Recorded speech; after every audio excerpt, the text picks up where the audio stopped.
This is a message for anyone who is struggling now or who has struggled with life in the past.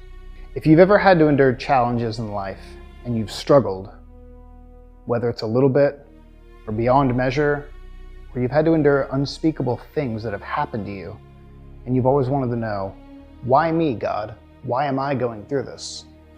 And you've wanted answers. Look no further than the grape. It is my personal opinion that grapes are one of the most fantastic fruits out there. Most people enjoy a grape in some form or fashion, whether it's right off the vine, or maybe a handful of raisins, or my personal favorite, a good glass of wine. But there's something interesting about where grapes come from and how they're grown, and what makes them so sweet. You see, in order for grapes to grow well, they need to grow in soil that isn't too rich in nutrients, and they can't grow properly if they get too much rain.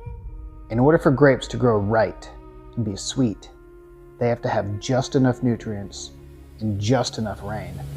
Only good grapes grow in the most arid of climates. Simply put, in order for grapes to be good, they have to struggle. And if you plant grapes in nutrient-rich soil and give them lots of water, they won't grow sweet. Because grapes that grow with more than they need and all the rich soil and all the good water push all of their good stuff back into the vines. And after those grapes grow in nutrient-rich soil and all the water they could ever want, and they push all of their nutrients back into the vine, they end up looking pretty good. At the end of the day, they're fat and tasteless. And people are the exact same way. As human beings, we need to struggle. We need to endure trials so that we don't spoil and so that we're not fat and tasteless. Because just like grapes, human beings grow sweet in their struggles. I mean, think about it. How many people do you know that have never had to struggle for anything to get where they are today? Like they were born with a silver spoon in their mouth.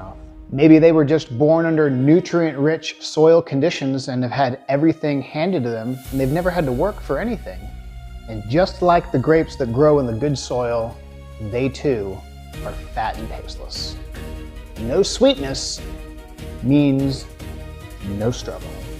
Remember, Jesus said, I am the vine and you are the branches, and they will know you by your fruit. And if your fruit's not sweet, then it's bitter. And if life brings you no struggle, your fruit will never be sweet. So if you ever catch yourself now or in the future asking, why me, God? Why me? Why are you doing these things to me? Why are you allowing all these terrible things to happen to me? Why am I struggling? Because you need to struggle to be sweet. You need to be sweet so that you are ripe for the harvest. And with these end days approaching, no one can deny that the harvest is quickly upon us. And the days in which your fruit has a chance and an opportunity to become sweet and ripe for the harvest are numbered. And nobody likes a fat and tasteless grape. And it's only sweet grapes that make the best wine. So struggle on, my friends, for blessed is he that endures to the end. And may your struggles bring forth the sweetness to make you into that sweet little grape, so that you will be ripe for the harvest.